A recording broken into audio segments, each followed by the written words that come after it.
This is why I make YouTube videos.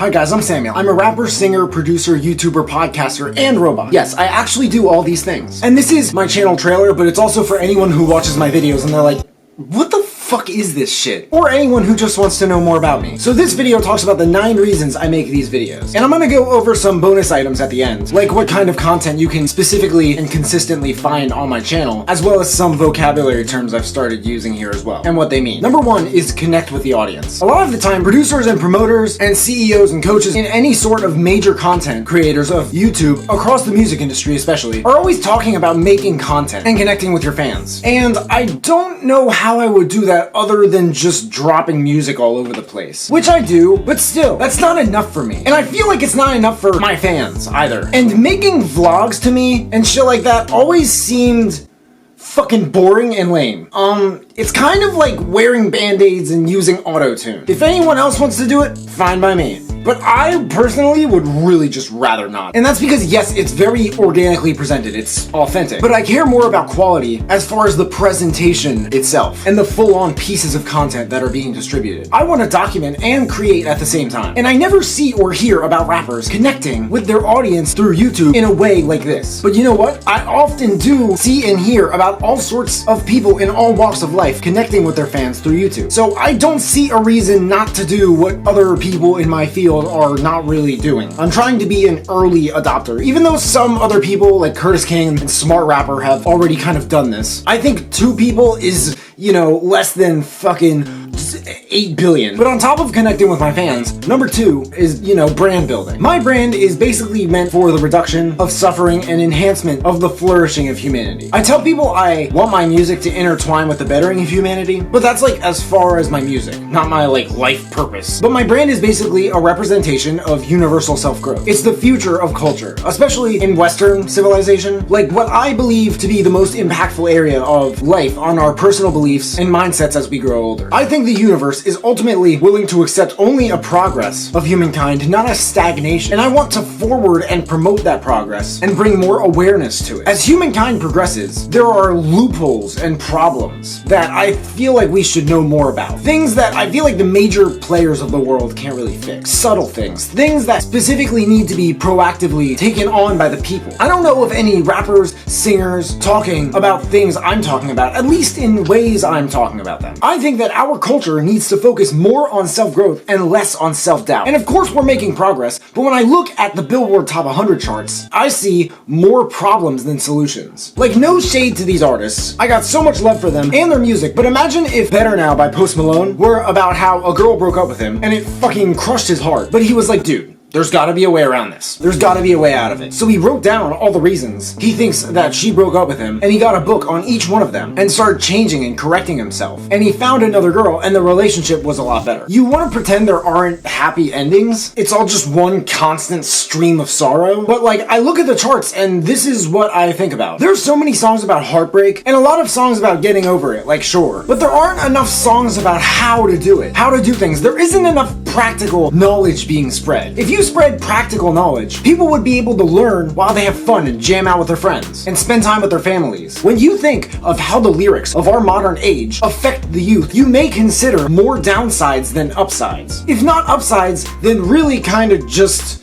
sides. So Samuel is based on creating more upside, more growth, more self-education. I want to make personal development and intelligence like an intrinsic drive to create it for yourself. I want to make that as unavoidable as fucking Apple, Starbucks, and fake news. I want to solve more problems with my music than literally any musician ever. And people think this is just a dream. But if you look at the richest people in the world and the people who make money using what those people have created, this is slowly but surely becoming a society of knowledge. And we are hitting some sort of enlightenment, like Renaissance period. It may not look like it, but that's where I think we're going. And if that's not the case, well, that's where I want us to go. I want more songs like Thank You Next by Ariana Grande or Humble by Kendrick Lamar. Just preaching shit about self-love and the mentality behind, you know, self-awareness. Like I said, It's fucking possible. Imagine if Nice for What by Drake were about, like, taking good care of your body and, like, eating great food. Imagine if Mo Bamba by Sheck West were about, like, meditation and feeling the fucking inner body and making sure that it stays present in the moment. Like, that'd be so cool, would it not? That's what I want, at least. A pop culture of general self-growth. And I think deep down, that's what we all want. So I want to expand ideas like this and make them very accessible to the general public. And with the general public, as far as YouTube is concerned, number 3 is the future of YouTube. YouTube, in the next couple years, is expected to at least double in its user base. It is becoming the new TV alongside Hulu and Netflix and such, but YouTube is more accessible, I like to think. I just see YouTube coming out on top of those. YouTube right now has over 1.8 billion people, but Google and Facebook are fucking murdering each other over who's gonna get internet to all these third world countries and shit. So I am paying attention to where everybody is inevitably going to be paying attention for the sake of being there when they are ready to join me and hop on my bandwagon for the ride. As far as just me, number 4 is more skill sets. I like to get good at things. I played piano for 8 years. I was entirely self-taught, and a bunch of things have happened since then, but I replaced it with music production, and then rapping, and eventually singing. And with my work ethic and the abundance of opportunity I see on the internet, I figured I may as well take up another skill, another outlet of creativity, so I don't need to rely on other people for it. I don't like having to rely on other people that much. That's partially why my music is entirely self-made. As far as doing all of this shit faster, number 5 is revenue. Eventually, I will just be fully self-employed. Most big-ass YouTubers are self-employed, or they kind of work with YouTube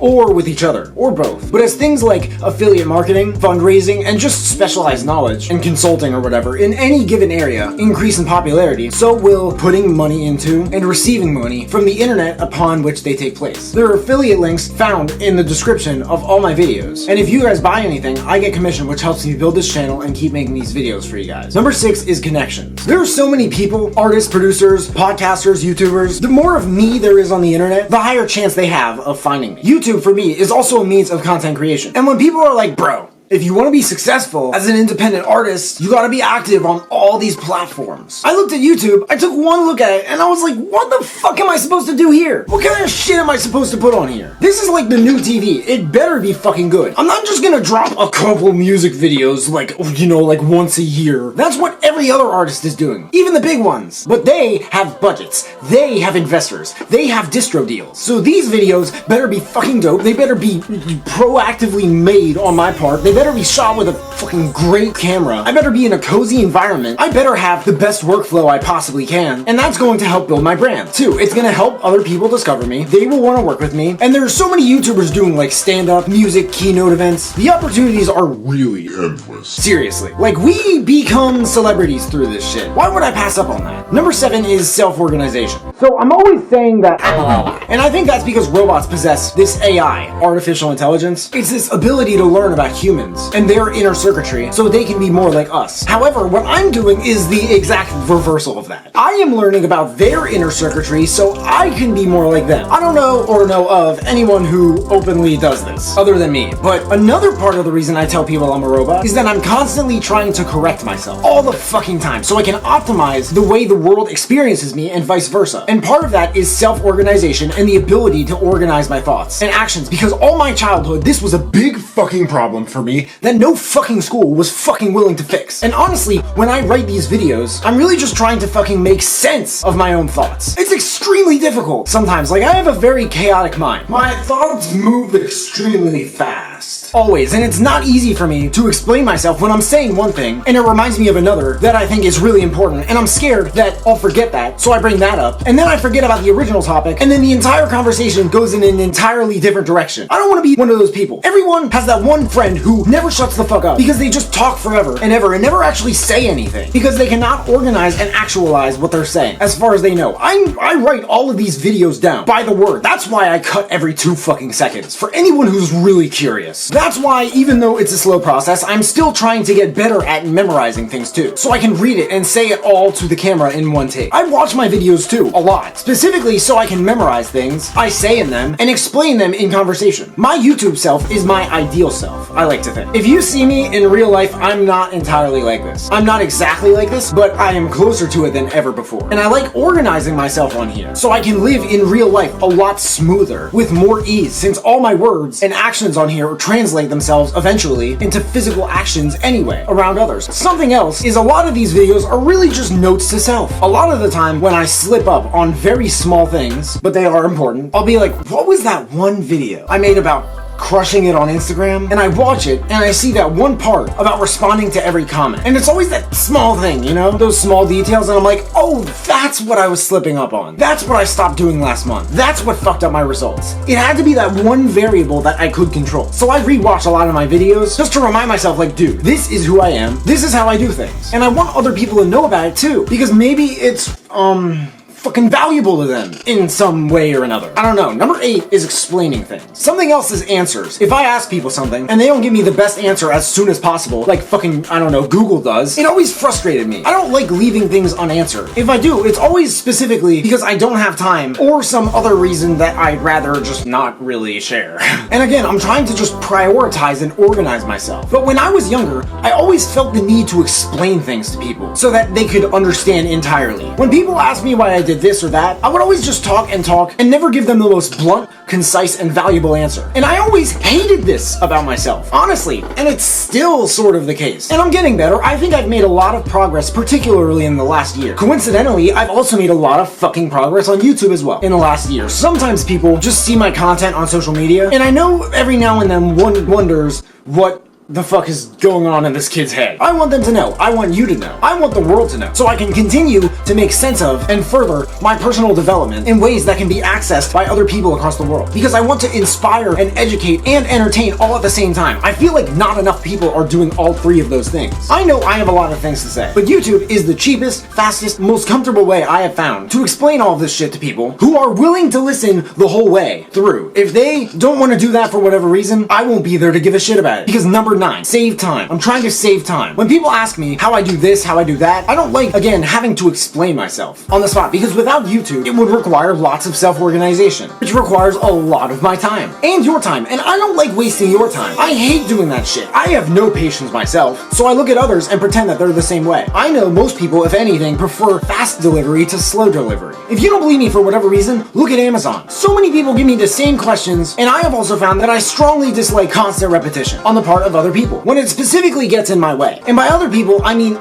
other people, not just one person, if they do it. But if I see it, and it even happens just once through more than one person at a time, when I see that, my brain is almost like forced through polarity or a fight or flight response to push myself to either I really like this or I really dislike this. If I really like it, I'll study it and act on it as soon as possible. If I really dislike it, I turn the other way and study what I will be studying anyway, so I can continue to find more ways of delivering more fully retainable value, fully retainable, I want to stress that, to more people faster and more continuously and easier. Now, as far as what's on my channel, as of the beginning of 2019, there are 5 main categories of what type of videos you'll find, from most common to least common. Number 1 is insights. It's a stream of things that I have learned and my reflections of them through application and study. This is like probably the pinnacle of my YouTube channel, because it's basically the optimized output of my conscious mind. Number 2 is beats. These are for rappers and singers. They are for sale, as well as many other things. They do come with and without hooks. So if you don't like the hook, and believe me, if you don't like the hook, I understand. Some of my hooks on the beats, I'm like, I hear it, I'm like, why did I like this at the time I recorded it? But if you don't like the hook, you can always buy it without the hook too. But they are for sale, obviously, as well as many other things. Pretty soon, I'm gonna make a video about my beats, products, services, etc., and what is for sale. Until then, you can find all my beats at samuel.earth/beats. Number 3 is remixes. I remix every song at the top of the Billboard Top 100 list that I can. I might actually have a video talking about the reasons for this as well soon. Anytime I'm talking to someone and I say I should make a video about this, or I have not made a video about this, I'm going to make a video about it so that I can, like, anytime that I say in conversation, I actually made a video about this the other day, that's how I know that I don't have to fucking worry about all the 9 items on this list. Number 4 is music, the passion that started it all. All 5 of my current EPs in order from latest to earliest: Letters, Samsara, Nirvana, and even Scarcity and Abundance. The ones I removed from streaming platforms and music stores stores. I will be dropping my Numbers EP in March. If you have watched my insights, you've checked out my learnings podcast, which I'll link in the description, and or you like my remixes, I am 500% sure that you will love my music. Because my music is everything I do, especially on YouTube, combined into one entity. Every project has a grand concept. It is all organized into a handful of tracks that are as perfect as I could possibly make them. There are no features or co-production in anything. Every single thing you hear is done entirely by one person, or I guess robot. Number 5 is titles. I'm trying to juggle all this shit for the sake of dropping book reviews. Like every month, ideally, I would have, a tidal wave of book reviews. And a book is called a title. So it's kind of like TITLE versus like TIDAL, but it's like a wave. I don't know, I thought it was cool. I listen to a lot of audiobooks. And again, ideally, I'd be dropping a lot of these in the near future. I've tried dropping it by the month. It's really not that easy for me. However, these are not in my highest priorities. As far as vocabulary, I've noticed myself saying 2 things since the starting of this channel with my insights. This list will grow, by the way, once I make a new home for myself, per se, and others on the internet, or really anywhere. I tend to create terms and slang to accompany the way people understand and appreciate it, or at least me. Number 1 is $2. At the end of my video about ghostwriting, I was like, so that's my 2 cents. And why does everyone call it 2 cents? No wonder why there's so much poverty in this country. Nobody's giving enough. Now instead of 2 cents, I'll say that's my $2. Number 2 is the bitch number. When someone is called a bitch, they're, depending on the context, being belittled in a way. And I always talk about taking things down to zero, bringing concepts or ideas to the point of nothing, compressing them down to nothingness, or at least damn close to it, like to the point where anyone can take it and swallow it like a microscopic pill. So when I say the bitch number, I'm talking about 0, or just a very small amount of something. Why do you guys do what you do? Have you ever thought about it? I feel like that's a very powerful question, because it can tell you a lot about yourself. I swear I learned a lot of things, again, about myself just writing this video out, but I'd love to know more about you guys. If you have any ideas you want me to talk about in future videos, please let me know in the comments below, and I'll give you a shout out if and when I use them. If you have any questions, please feel free to hit me up. There are links at the bottom of the description to all my social media. Also at the bottom of the description, there are links to my new production kits where you can find all the hardware and software that I use to make music and these videos. If you buy any, again, I get commission, which helps me build this channel and make fucking... I say this at the end of all my fucking videos, okay? I made all the beats in this video. If you want to use them, you can find them in the description from first to last that's used in the video, or you can find them at samuel.earth/beats. Make sure to leave a like if you like it, subscribe if you haven't already. If you could turn on that little bell to receive a notification every time I drop a new video, that would mean the world to me. Thank you guys so much for watching. You can find me everywhere, and I will see you then.